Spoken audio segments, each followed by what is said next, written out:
very much for the introduction. So this time I'm going to try to address one of the issues that has generated much discussion, interest, as well as controversy in rheumatology, which is about cardiovascular in rheumatoid arthritis.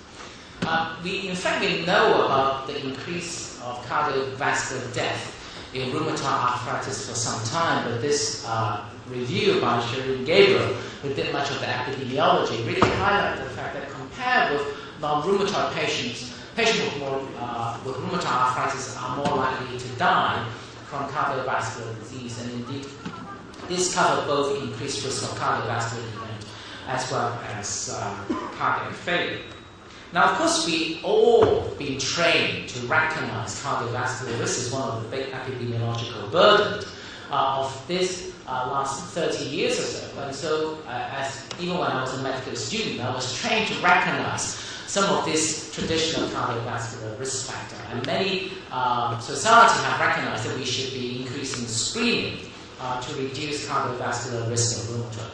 But surprisingly, what I'll tell you today is that, in fact, many of these factors are not sufficient if we are aiming to reduce cardiovascular mortality in rheumatoid.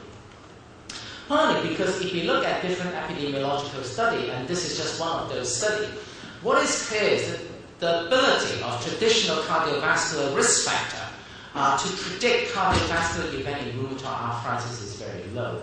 So, for example, this study showed that there's a fourfold increased risk of cardiovascular event in age and sex-adjusted controls. If you adjust it for cardiovascular risk factor, you're only able to reduce that predictive ability by a small percentage. In fact, there is a threefold increase in cardiovascular risk that cannot be explained by the traditional cardiovascular risk factor. So there are something else that is related to rheumatoid arthritis as a disease that drive the cardiovascular event.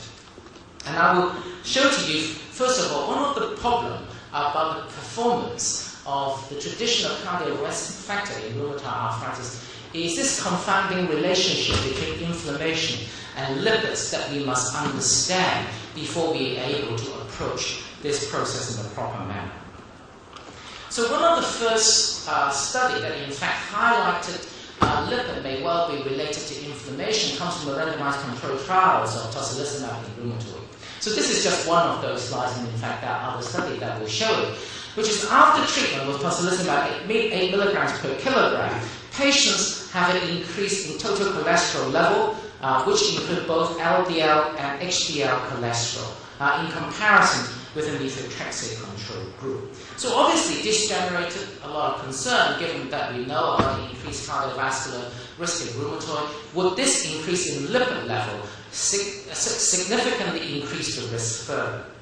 Well, interestingly, when we look at this issue, this is a systematic review conducted by my research fellow recently. And what we did was to look at all the literatures that look at changes in lipid level after TNF antagonist treatment. So each colored dot represents one of these studies, and the lipid measurement was done at different time points. So the vertical axis shows you the percentage change in lipid level. So anything above the black line at 0 means an increase in lipid level. And so what is clear, shown by this slide, is that across this study, it shows that even anti-TNF treatment is associated with increased lipid level. But that generates a certain paradox, because a number of registries have suggested that if you treat patients with TNF antagonists, particularly in a female patient, it substantially reduces the cardiovascular event. So how does a reduction or increase in lipid level actually lead to a reduced cardiovascular event in rheumatoid arthritis? And this is just the second study showing that anti-TNF treatment reduced the standardized mortality rate in cardiovascular event in patients with rheumatoid. So I want to show you another piece of confounding factor, which is generated by the MORA study. So the MORA study is an epidemiological study conducted by the cardiologists. And the primary purpose of the MORA study is to look at 500,000 people and to look at what lipid fraction predict cardiovascular risk in the future. Now, among this 500,000 people, there were about just under 2,000 of these patients actually have rheumatoid arthritis. So within the Morris data set, there was an opportunity to compare what happened to patients with rheumatoid arthritis and patients without rheumatoid arthritis. And what you notice in this data is that if you look at the total cholesterol level on the second line down from this graph, what you notice is that patients with rheumatoid arthritis have actually lower cholesterol level compared with controls. But in fact, if you look at the cardiovascular event within the Morris data set, in the patients with rheumatoid arthritis, they have threefold increased risk of getting a cardiovascular event, which is very similar to all the epidemiological study. That is, patients with rheumatoid arthritis are more likely to have cardiovascular event, yet these patients have lower lipid level compared with the controls. So what are the lipids doing? Well, in fact, Shereen Gaber recently published this even contradicting and perhaps slightly counterintuitive result to most doctors. So she looked at the hazard ratio for getting cardiovascular event in rheumatoid arthritis shown on the vertical axis here, and she plotted it against the ESR of this individual. And if you look at the risk of getting a cardiovascular event, it is the patient with lower cardiovascular LDL level that have an increased risk of cardiovascular event. So the role of lipid in rheumatoid arthritis seems paradoxical. It is not the high lipid level patients that have cardiovascular event. It is the patient with low lipid level that have cardiovascular event. So how can we explain this? The reason why we see this result is related to the role of inflammation and lipid level. So this is a study done in Birmingham by George Keates, and it actually compares the patient with active rheumatoid arthritis with patient with inactive rheumatoid arthritis. Look at the cholesterol level in these two groups of patients. So patients with active rheumatoid arthritis have substantially lower cholesterol level compared with patients with inactive rheumatoid arthritis. And in fact, I will argue that this relationship between inflammation and lipid level is not new. In fact, it has influenced medical practice for the last 30, 40 years. So this is a study published in the British Medical Journal in 1963, shortly after I was born, and most of you are still in medical school. And it shows you what happened to total serum cholesterol level in patients admitted to coronary care unit with an acute myocardial infarction. Look at what happened to the cholesterol level shortly after myocardial infarction. It drops very rapidly after the myocardial infarction and gradually returns up to normal. And this is why when patients get admitted to coronary care unit with myocardial event, you don't check the cholesterol level. You check the cholesterol after they've been discharged, and in fact a month after they've been discharged, check the lipid level. Because if you measure the lipid level shortly after the admission, you will get a much lower reading than you would have got when they recover from that myocardial infarction.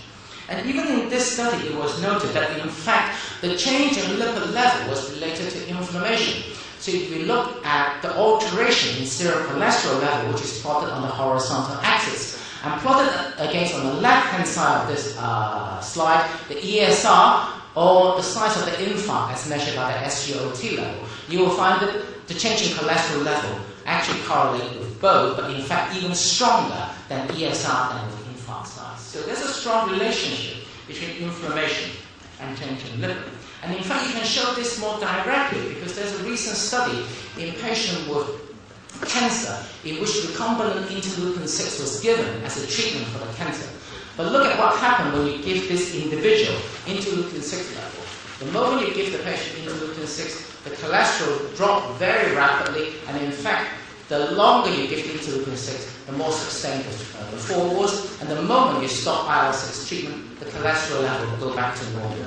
And on the right-hand side, plot the CRP level of this individual. It produced a complete inverse relationship between inflammation and cholesterol level. So the big setter and I conclude from all this observation and published in the Annals of Rheumatic Diseases in 2009 that in fact cholesterol is what we call a negative acute phase reactant. So the positive acute phase reactant are the fibrinogen, the CRP and the SSA level. They are increased during inflammation. But the negative phase acute reactants are the cholesterol level, the albumin level. The level actually drops during inflammation, and actually when you stop the inflammation, they return to normal. And one thing that you can try this observation out is that if you happen to have a patient ending up in the intensive care unit with massive sepsis, and you go and measure their cholesterol level, what you often find is that they don't have any measurable cholesterol at all, because the amount of inflammation is so great. So I hope to persuade you that, in fact, one of the problems that confound that observation and the relationship between how high lipid doesn't predict cardiovascular event, or in fact have an inverse relationship between cardiovascular event in rheumatoid patients compared with control, is confounded by this relationship between lipid and CRP. So in fact what we are observing is that in fact it is a patient with very high inflammation load and CRP. Those are the patients with low lipid, and that's the reason why they have increased cardiovascular risk in the future. So can inflammation increase cardiovascular risk? Well, in fact, there's strong evidence, even in non-rheumatoid patients, indeed this is the case. So Paul Rickard published this many years ago in Circulation, showing that in apparently healthy women in the normal population, the level of CRP predicts future cardiovascular event. In fact, he repeated this study in apparently healthy men and showed that the same can be observed. In fact, he extended this observation by measuring IL-6 level in this individual, and clearly again shows that inflammation is predictive of cardiovascular event. And he went on to try to prove this principle in the Jupiter study. So this is the study where he took apparently healthy individuals with normal lipid level of lipid in which at the current national and international standard would not justify starting a statin therapy. But this patient had a high elevated CRP level, and he randomized this individual to either placebo or statin just to study the effect of statin intervention in patients with elevated CRP but normal lipid level to look at the effect. And in fact, the Jupiter study has to be stopped earlier than planned because by about 4 years, what you clearly see is a substantial reduction in the cardiovascular event in the statin-treated group compared with the placebo-treated group.